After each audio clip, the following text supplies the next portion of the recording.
ایک بات ہم کہیں گے ضرور آپ سے، کیونکہ یہ اصلاح معاشرہ کا جلسہ ہے۔ آج ہمارا حال کیا ہے؟ نماز پڑھنے لگے، قرآن پڑھنے لگے، تھوڑی عبادت کرنے لگے اور بیماریاں آ گئی، پریشانیاں آ گئی، مصیبتیں آ گئی، دقتیں آ گئی۔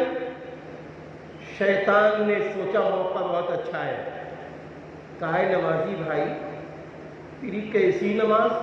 تو نماز پڑھتا ہے گھر میں بیماری ہے، تو نماز پڑھتا ہے گھر میں تنگی ہے، تو نماز پڑھتا ہے بڑی مصیبتوں کا مسئلہ ہے، کیسی تیری نماز، کیسا تیرا قرآن کا پڑھنا؟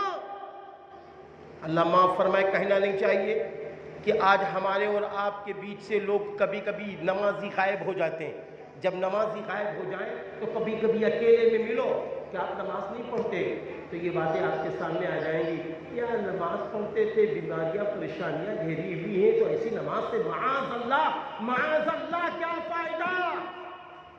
اے مسلمان بھائیوں، اگر مائیں اور بہنیں بھی سن رہی ہیں تو سن لو، نماز ہم اس لیے نہیں پڑھتے ہیں کہ بیماری ختم ہو جائے، نماز اس لیے نہیں پڑھتے ہیں کہ روزی میں برکت آ جائے، نماز اس لیے نہیں پڑھتے ہیں کہ ہم صحت والے ہو جائیں، نماز ہم اس لیے نہیں پڑھتے ہیں کہ ہمارا گھر بن جائے، نماز ہم اس لیے نہیں پڑھتے ہیں ہمارا کاروبار چلنے لگے۔ ارے نماز تو ہم اس لیے پڑھتے ہیں کہ رحمت للعالمین حضور اکرم صلی اللہ علیہ وسلم نے ارشاد فرمایا 5 وقت کی نماز کا پڑھنا تم پر فرض ہے۔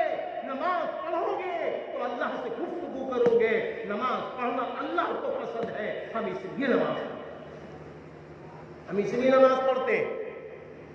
حضرت امام حسین رضی اللہ